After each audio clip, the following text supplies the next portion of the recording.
আজকের ব্লগটা তো আমি সন্ধ্যে থেকেই ইভিনিংস থেকে স্টার্ট করছি। তো আজকে হচ্ছে 26 ডিসেম্বর। তো ক্রিসমাসের দিনে আমি কোনো বেক করিনি, কোনো কেক আমি বেক করিনি, বিকজ আমার সময় ছিল না। তো ভাবলাম যে আজকে একটা প্লাম কেক বেক করা যাক। তো আমার প্লাম কেক খেতে পার্সোনালি ভীষণ ভালো লাগে। আমার বাড়িতে সবাই খুব ভালোবাসে, সোহম, আমার মা বাবা, এভরিওয়ান খুবই ভালোবাসে, রায়নও ভালোবাসে খেতে। তো আমি একটা এই যে রায়ন,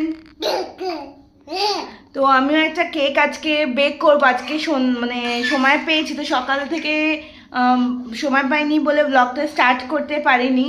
তো আজকে এখন থেকে ব্লগটা আমি স্টার্ট করেছি করবো। চলো তোমাদের একদম ফার্স্ট থেকে সব কিছু তোমাদের সাথে শেয়ার করবো, খুব ইজি ওয়েতে আমি বানাবো। তো ঠিক আছে, চলো দেখতে থাকো ব্লগটা, তাহলে একটা ইয়াম্মি প্লাম কেক তোমরা টেস্ট করতে পারবে। তো লেটস গো। আচ্ছা দেখো, এটা আমাদের ক্রিসমাস ট্রি। প্লাম কেকে তো জানাই সব ড্রাই ফ্রুটস অনেক বেশি বেশি থাকে। তো ওরা basically two types of plum cake হয়, অ্যালকোহলিক অ্যান্ড নন অ্যালকোহলিক। তো আমি আজকে নন অ্যালকোহলিকই বানাবো। নন অ্যালকোহলিক হচ্ছে আমি অরেঞ্জ জুস দিয়ে বানাচ্ছি, ঠিক আছে। আর অ্যালকোহলিক করতে গেলে তোমাকে রাম দিয়ে বানাতে হবে। তো সেটাকে মিনিমাম তোমার 1 উইক সোক করতেই হবে, ঠিক আছে, না হলে কিন্তু হবে না, তাহলে কিন্তু এই ড্রাই ফ্রুটসগুলো ফুলবে না, ঠিক আছে। তো আমি কি করেছি দেখো, এই ড্রাই ফ্রুটসগুলোকে এমনিভাবে অরেঞ্জ জুসে আজকে ওই ভাবো দুপুর 3টের সময়, মানে 2-3 ঘন্টা আমি প্রায় 4 ঘন্টা আমি অরেঞ্জ জুসে সোক করে রেখেছিলাম। এবার অরেঞ্জ জুসটা কতটা দেবে, অরেঞ্জ জুসটা এই যে ভাবো ড্রাই ফ্রুটসগুলো পুরো যত ডুবে ডুবে যায়, ঠিক আছে, ততটাই ছিল। দেখো পুরো ইয়েগুলো সোক করে নিয়েছে। তো আমি এটাকে কি করব, যেহেতু শীতকাল পুরো হয়নি, হালকাই হয়েছে, এটাকে 24 আওয়ার সোক করলে অনেক বেটার হতো। আমি একটু এরকম আমি একটা কড়াই নিয়েছি, কড়াইয়ের মধ্যে আরেকটু অরেঞ্জ জুস দিয়ে আমি এটাকে ফুটিয়ে নেব। তো আমি এখানে কি দিয়েছি, এখানে আমি ব্ল্যাক রেজিনস দিয়েছি, এখানে এমনি ব্রাউন রেজিনস দিয়েছি, মিক্স ড্রাই ফ্রুটস দিয়েছি, মানে কিউই আছে, স্ট্রবেরিজ আছে, সবই ড্রাই। আর কি আছে, টুটি ফ্রুটি আছে, ঠিক আছে, এগুলো পাইনাপল আছে, দেখো এগুলো হচ্ছে পাইনাপল, সব আমি দিয়েছি।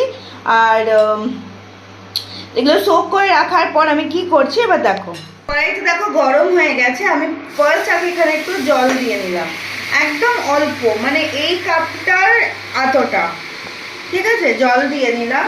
তো এর মধ্যে আমার কাছে বাকি যে অরেঞ্জ জুসটা ছিল সেটাকে আমি ঢেলে দিচ্ছি। আচ্ছা, আমি বলবো তোমরা এখানে প্যাকেজ জুসই নিও, ওটাই বেটার হবে। এখানে দেখো আমি ওই জলের মধ্যে অরেঞ্জ জুসটা দিয়ে দিয়েছি, তার মধ্যে আমি হাফ পাতিলেবুর রস দিয়ে দিচ্ছি, সাথে পাতিলেবুর সিড, হ্যাঁ ওটা বার করে নেব, ড্রাই ফ্রুট, দুটো ড্রাই ফ্রুট এক্সট্রা। এই ড্রাই ফ্রুটগুলো পেটে গেলে গাছ হয়ে যাবে না, এটাকে বার করে নিই। এবার এটাকে মিক্স করে নিলাম। এবার আমি কি করবো, এই যে ড্রাই ফ্রুটসগুলোকে আমি সোক করে রেখেছিলাম, এটাকে আমি দিয়ে দেবো এর মধ্যে। বানাচ্ছি ভালো হবে। এর আগের বার তো একবার বানিয়েছিল, সেবার তো ভালোই হয়েছিল। ওদের থেকে এটা অন্যরকম বানাচ্ছে, একদম অথেন্টিক ওয়েতে বানাচ্ছি। এটা দেখো এমনিভাবে ড্রাই ফ্রুটগুলোকে ভালো করে এটার মধ্যে দিয়ে মিক্স করে নিয়ে এটাকে ফোটাতে হবে। আচ্ছা দেখো এই মানে সিরাপটাও কতটা জুস ওয়াটার যাই আছে আর কি, তো এই সিরাপটাও কত কনসিস্টেন্সিটা কতটা কমে গেছে, আর ড্রাই ফ্রুটসগুলো কতটা ফ্লাপি হয়ে গেছে দেখো। তো এই যখন এমনি কন্ডিশনে আসবে তখন এই ব্ল্যাক রেজিনসগুলো তো অনেকটা ফুলেছে, এইগুলো ফুলেছে, রেজিনসগুলো কত সফট হয়ে গেছে। আমরা এখন প্লাম কেক খাই, পার বাইটে আমাদের ড্রাই ফ্রুটসগুলো কোথাও সফট সফট লাগে, তো এই জন্যই এটা করতে হবে। আর না হলে তোমরা যদি এই প্রসেসটা তোমরা যদি না করতে চাও, যদি এটা স্কিপ করতে চাও, মানে এইভাবে ওই গরম করার হ্যান ত্যান অনেক ঝামেলা, তাহলে করতে পারো কি তোমরা 24 আওয়ার্স এই মানে ড্রাই ফ্রুটসগুলো, নাটস দেবে না, অনলি ড্রাই ফ্রুটস, সেগুলোকে একটা কাঁচের গ্লাস কন্টেনারে, be it bowl or any jar, ওটার মধ্যে দিয়ে তা ওইগুলো সব ড্রাই ফ্রুটসগুলো মিক্স করে তার মধ্যে জুসটা দিয়ে ভালো করে ওটাকে মিক্স করে রেফ্রিজারেটরে ওটা স্টোর করতে পারো, ঠিক আছে? তাহলে দেখবে নিজেই এমনি ফ্লাফি হয়ে গেছে। প্লাম কেক বানানোর জন্য যেমনি এই মিক্স ড্রাই ফ্রুটসগুলো ইম্পর্টেন্ট, আর একটা জিনিস প্লাম কেকে থাকে, তোমরা যখন প্লাম কেক খাও দেখেছো না একটা তিতকুটে ভাব থাকে, হালকা একটা তিতকুটে, তো ওইটা হচ্ছে because of black jack. Black জ্যাকটা কি? ব্ল্যাক জ্যাকটা আমিও জানতাম না, তো আমিও নতুন শিখেছি, তো আমি ভাবলাম তোমাদের সাথেও শেয়ার করি। ব্ল্যাক জ্যাকটা হচ্ছে চিনি আর গুড়ের একটা মিক্সচার, ঠিক আছে? ওটা বানানো খুব ইজি, নট দ্যাট ডিফিকাল্ট। কি করে বানাচ্ছি আমি তোমাদের সাথে শেয়ার করব, তো দেখো কিভাবে বানাচ্ছি। প্যানটাকে মিডিয়াম ফ্লেমে রেখে দেখো 1/4 কাপ সুগার আমি এটার মধ্যে দিয়ে দেবো। এই 1/4 কাপ সুগারটাকে তোমাকে কিচ্ছু করতে হবে না, জাস্ট এমনি রেখে দাও। এটাকে বেসিক্যালি ক্যারামেলাইজ করতে হবে। যখন এটা গলে গলে আসবে তখন আমরা জাগরি বা গুড় মিক্স করব। তো এইটা কিভাবে গলবে, যে দেখবে যখন গলতে গলতে এই যে সাইড থেকে বেসিক্যালি এটা গলা স্টার্ট হবে, এটাকে স্টার করতে হবে না, লেট ইট বি, মানে যেমনি আছে সেমনি এটাকে রেখে দিতে হবে। আচ্ছা দেখো, এইটাতে তোমরা তো হয়তো বুঝতে পারছো না বিকজ এটা ওই মানে ভেতরটা কালো বলে, তো এইটার রংটা একদম একটুখানি একদম ব্রাউন ক্যারামেলের কালার একদম এসে যেতে হবে, তখনই তোমাদের এই 1/4 কাপ গুড় এর মধ্যে অ্যাড করতে হবে।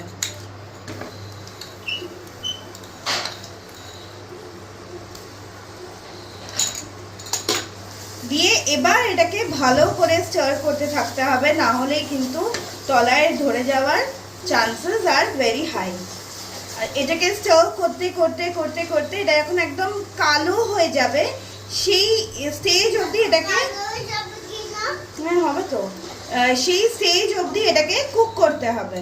তো অলমোস্ট এটা আমি দেখো এটা ইন্ডাকশনে 300 রেখেছি, অলমোস্ট ওই মিডিয়াম টু লো ফ্লেমই বলতে পারো। তো করতে করতে তোমরা 500-এও করতে পারো, 10 মিনিটস তো লাগবেই, 10 মিনিটস বা 10 মিনিটস থেকে বেশি লাগতে পারে। ঠান্ডা না করে যদি জল মিক্স করে দাও তাহলে এটা অ্যাক্সিডেন্ট হতে পারে, মানে বাবল মতন উঠে আসতে পারে, আর একটু যদি ওই চিটচিটা মানে হাতে লেগে যায় বা কোথাও লেগে যায় খুব বড় মানে অ্যাক্সিডেন্ট হতে পারে, বার্নটা খুব বেশি হয়ে যাবে আর কি। তো অলওয়েজ এটাকে ঠান্ডা করে এর মধ্যে জল দিতে হবে, নাহলে বাবলস উঠে আসবে, ঠিক আছে? তো আমার এইটা ঠান্ডা হয়ে গেছে, তো আমি এবারে এর মধ্যে জল মিশিয়ে দিচ্ছি। দেখো এটা ঠান্ডা হয়ে গেছে, এটার পুরো কালো হয়ে গেছিলো আর কি। এই যে 1 কাপ জল মিশিয়ে দিলাম, এবার আমি গ্যাসটা অন করে দেবো।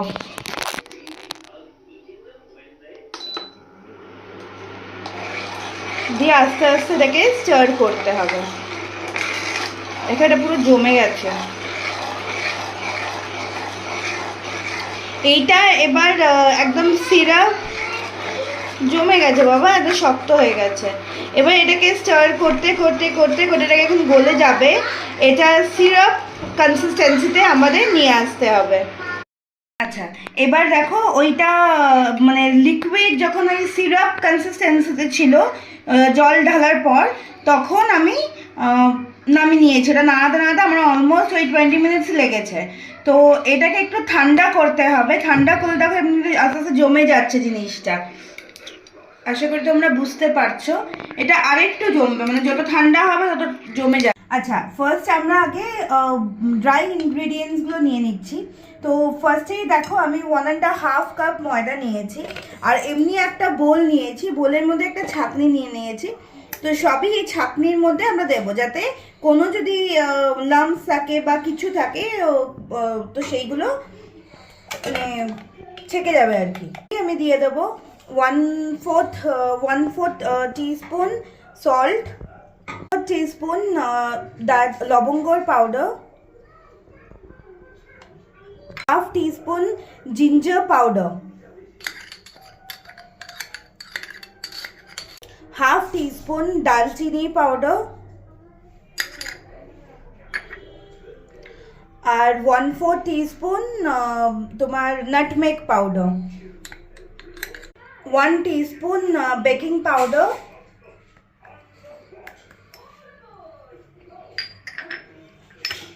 আর হাফ টিস্পুন বেকিং সোডা। ইনগ্রিডিয়েন্টসগুলোকে ভালো করে ছেঁকে নেব। ভালো করে ছেঁকে নিলাম। এবার এই ওয়েট ইনগ্রিডিয়েন্টসগুলো করে নিই। এর মধ্যে এই চিনিটার মধ্যে আমি এটা হাফ কাপ চিনি নিয়েছি। এর মধ্যে আমি হাফ কাপ অয়েল দিচ্ছি, হোয়াইট অয়েল।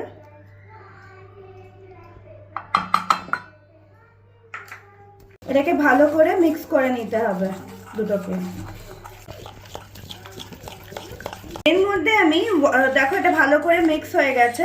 তোমরা যদি পারো এর মধ্যে ব্রাউন সুগার অ্যাড করো, এটা বেটার হয় টেস্টে আর কালারেও। আমার কাছে ছিল না বলে আমি হোয়াইট সুগারই অ্যাড করেছি।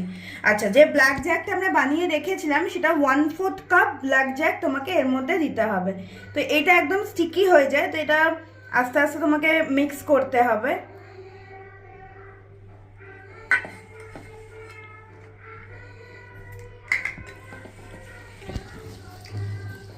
ব্ল্যাক জ্যাকে কি হয়, ব্ল্যাক জ্যাকে তিনটে জিনিসের জন্য ব্ল্যাক জ্যাক দিতে হয়। একটা হচ্ছে ব্ল্যাক জ্যাক দিলে ওই প্লাম কেকের যে তিতকুটে ভাবটা একটু হয় সেইটা হয়। তারপরে তোমার কেকে ময়েশ্চার মানে একটু ময়েস্ট হয় কেকটা, আর টেস্টও এনহ্যান্স করে। আচ্ছা, এটা মোটামুটি মিক্স করেছি। তার মধ্যে আমি 1 কাপ দই নিয়ে নেব। 1 কাপ দই নিয়ে নেব, টক দই। বাড়িতে পাতা টক দইও নিতে পারো, আবার দোকান থেকে কেনা টক দইও ইউজ করতে পারো, যা ইচ্ছা। এবার এটাকে ভালো করে মিক্স করে নিতে হবে যাতে কোনো লাম্পস না থাকে, আর প্রত্যেকটা ইনগ্রিডিয়েন্টস যেন একটার সাথে আর একটা মিশে যায়। দেখো কি সুন্দর একটা কালার এসছে। এটা ব্রাউন সুগার দিলে আরো ভালো কালার আসে। দেখো ব্ল্যাক জ্যাকটা ভালো করে মিক্স হয়ে গেছে। তো আমরা এর মধ্যে কি কি দিলাম, চিনি, কার্ড, অয়েল, আর হচ্ছে তোমার ব্ল্যাক জ্যাক। আর অয়েলটা আমি মনে হয় বললাম না, 1 কাপ অয়েল আমরা এখানে মিক্স করেছি। আর এরপরে দেব এখানে 1 টেবিল স্পুন মতন ভ্যানিলা এসেন্স।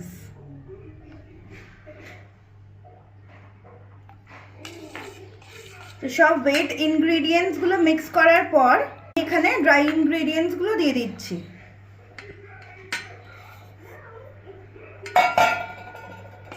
এটা cut and fold method use করার দরকার নেই, তোমরা এমনি নর্মালি এটাকে মিক্স করতে পারো।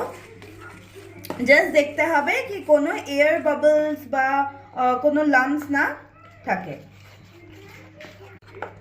দেখো আমার ব্যাটারটা কিন্তু ভালো করে মিক্স হয়ে গেছে, এমনি কনসিস্টেন্সিতে এসে গেছে। এই সময় আমি আমাদের যে ড্রাই ফ্রুটসগুলো সেগুলোকে আমি অ্যাড করে দেবো। দেখো এখানে আমি কিছু নাটস চপ করে রেখেছি। এর মধ্যে আছে হচ্ছে ওয়ালনাট, ক্যাশু আর আলমন্ডস। তো কিছুটা আমরা এর মধ্যে দেবো for crunchiness. handful of cashew and handful of almonds.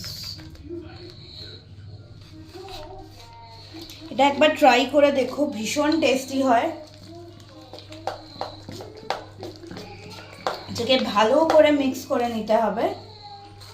আচ্ছা, তোমরা চাইলে এখানে এই মোরব্বাও দিতে পারো, সেটাও ভালো লাগে। ওটাকেও এই ছোটো ছোটো করে, ওটাকে সোক করার দরকার নেই, ওটা এমনিই দিতে পারো। এটা ভালো করে মিক্স করে নিলাম। দেখো এমনি কনসিস্টেন্সি আসবে, মানে এটা দেখো যেহেতু ড্রাই ফ্রুটস বেশি আছে, মানে এটা যেমনি একদম স্মুথ কনসিস্টেন্সি না আসলেও হবে। এমনি একটা টিন নিয়ে নিয়েছি, টিনটা আমি এমনি বাটার পেপার দিয়ে লাইন করে নিয়ে সেট করে নিয়েছি, আর এর মধ্যে অয়েল লাগিয়ে নিয়েছি। ঠিক আছে, এই সাইডগুলোর মধ্যে অয়েল লাগিয়ে নিয়েছি। এবার এই মিক্সচারটাকে, ব্যাটারটাকে আমি এখানে ঢেলে দেবো। বা একটুখানি জাস্ট এমনি করে ট্যাপ করে নেবে, যদি কোনো এয়ার বাবলস থাকে তো এটা বেরিয়ে যায়। এবারে ওপরটা আমি ডেকোরেট করে নেবো এই কিছু আলমন্ডস, ওয়ালনাট,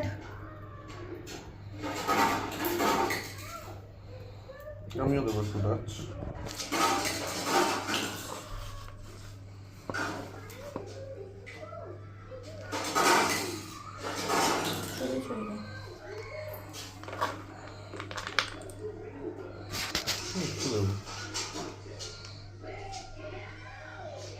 আমি আমার ওভেনটা প্রিহিট করতে দিয়েই দিয়েছি অলরেডি। প্রিহিট হয়ে গেলে এটাকে আমি দিয়ে দেবো। এই দেখো আমাদের হয়ে গেছে ডেকোরেট। আমি ওভেনটা আমার প্রিহিটই ছিল, তো প্রিহিটেড ওভেনে আমি এটা ঢুকিয়ে দিচ্ছি। প্রিহিটেড ওভেনে আমি এটা ঢুকিয়ে দিচ্ছি।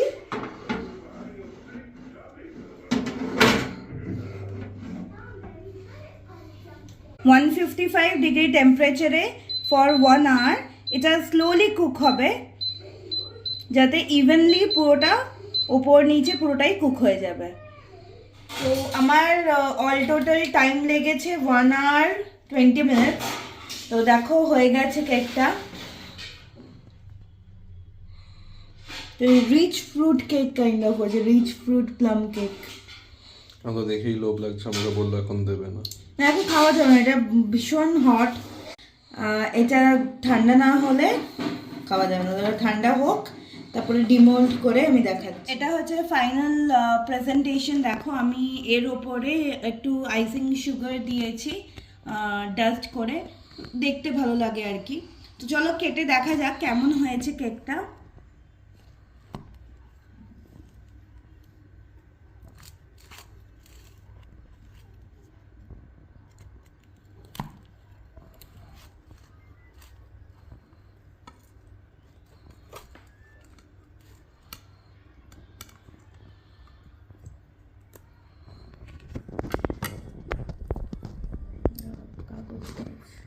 দেখো সুপার সফট হয়েছে কেকটা, দেখো কতটা প্লাম্পি হয়েছে কেকটা।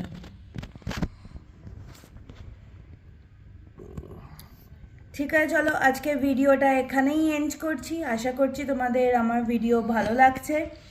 আর ঠিক আছে, চলো নেক্সট আবার কালকে দেখা হবে। চলো টাটা, বাই বাই।